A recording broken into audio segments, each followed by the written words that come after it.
As an experienced CELTA trainer, I see a lot of trainees falling into very predictable potholes in teaching practice. Mistakes that are easy to make, but also actually easy to avoid if you can see them in advance. If you want a roadmap to avoid one of the big ones, keep watching. I'm Joga Conga from elttraining.com. I've been a CELTA trainer and assessor for over 20 years, and I make videos to help people like you through what can be the pretty intense business of a CELTA course.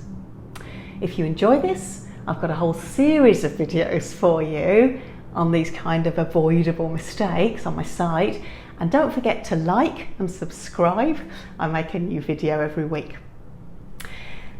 Teaching practice can be a bit nerve-wracking, and maybe this is part of the reason, but trainees often end up rushing through the feedback on exercises, whether that's controlled practice for new language, or maybe comprehension questions on a reading or a listening text. I completely empathise with this because it's a problem I had myself as a novice teacher.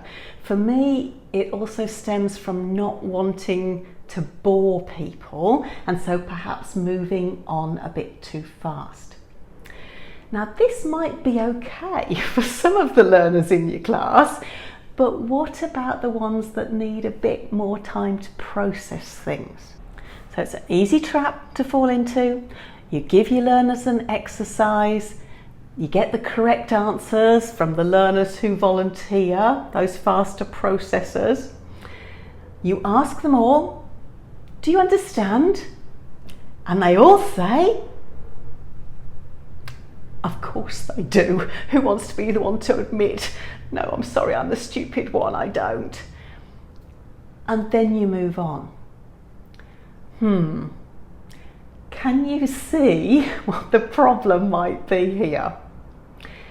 But what can you do to change it?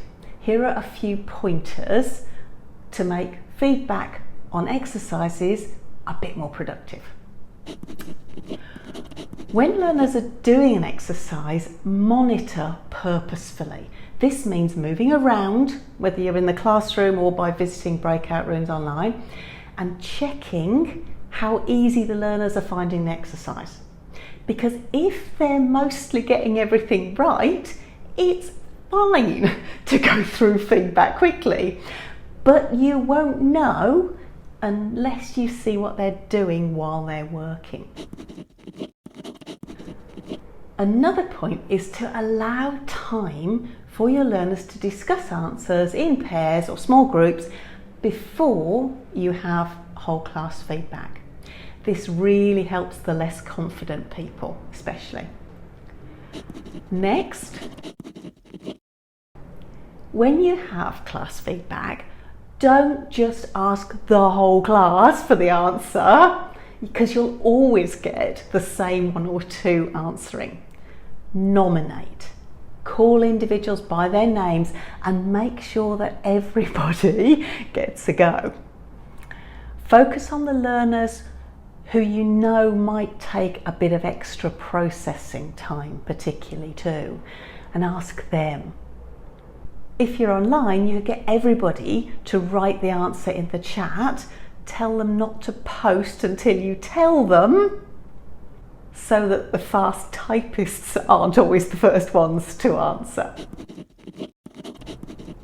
The next pointer is that when you go through exercises, make sure you don't just get the right answer, but ask the learners to tell you why it's the right answer.